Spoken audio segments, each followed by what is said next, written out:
জানতে পারলাম নেতাজি চৌমুনি থেকে শুরু করে মানে এটাকে বলে ওয়েস্টার্নের গলি, এর থেকে মাস্টারপাড়া অবধি এই সম্পূর্ণ এলাকায় গত বেশ কয়েকদিন ধরে প্রায় পক্ষকালের উপরে এখানে বিভিন্ন ওয়াটারবর্ন ডিজিজে এফেক্টেড হয়ে অনেকেই জন্ডিসে আক্রান্ত এবং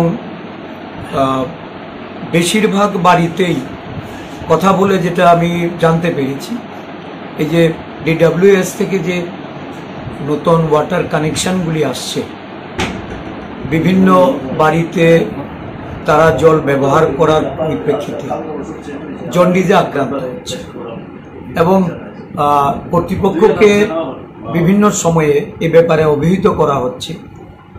লিকেজ আছে, কিছুদিন আগে বৃষ্টির কারণে এই এরিয়াটাতে সাবমার্জ হয়েছে। লিকেজে বিভিন্ন নর্দমা নালার জল সব মিলেমিশে একাকার। এই পরিশ্রুত পানীয় জলের যে ব্যবস্থাপনা, এতে একটা বড় ধরনের গরদ থাকার দরুন এই অঞ্চলের মানুষ তারা এই জলবাহিত রোগে আক্রান্ত হচ্ছে। আক্রান্ত যারা মনুষ্য, তাদের সঙ্গে কথা বলে যা বুঝতে পারলাম যে বেশ কিছুদিন ধরেই তাদের এই রোগে তাদেরকে আক্রমণ করেছে। কেউ কেউ কিছুটা খানিকটা সুস্থ হয়েছেন, অনেকেই অসুস্থতা নিয়ে এখনও চিকিৎসা চালিয়ে যাচ্ছেন। তো এদের দ্রুত সুস্থতা বা আরোগ্য কামনা করছি।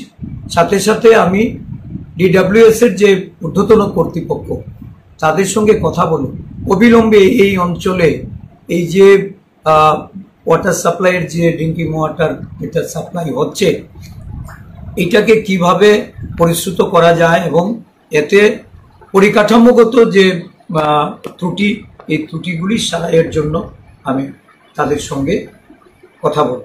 স্বাস্থ্য দপ্তর কোনো স্টেপ এসে যতটা শুনলাম যে কিছু আশা কর্মীরা বাড়ি বাড়ি গেছেন, তারা সেখান থেকে তাদের খোঁজ খবর নিয়েছেন, তাদের নাম লিপিবদ্ধ করে স্বাস্থ্য দপ্তরে পাঠিয়েছেন। পদক্ষেপ বলতে ব্যক্তিগত পর্যায়ে চিকিৎসার ব্যবস্থা হচ্ছে, কেউ কেউ বহিরাজ্যে গিয়েও চিকিৎসা করাচ্ছেন, যদিও আমাদের স্বাস্থ্য দপ্তর দাবি করে যে এই রাজ্যে উন্নত চিকিৎসার জন্য কাউকে বাইরে যেতে হয় না। কিন্তু মানুষ দীর্ঘদিন তাদের এই জন্ডিসজনিত রোগ ভোগের কারণে বাইরের রাজ্যে গিয়েও তারা চিকিৎসা করিয়ে আসছে। তো এখানকার যারা বসবাসকারী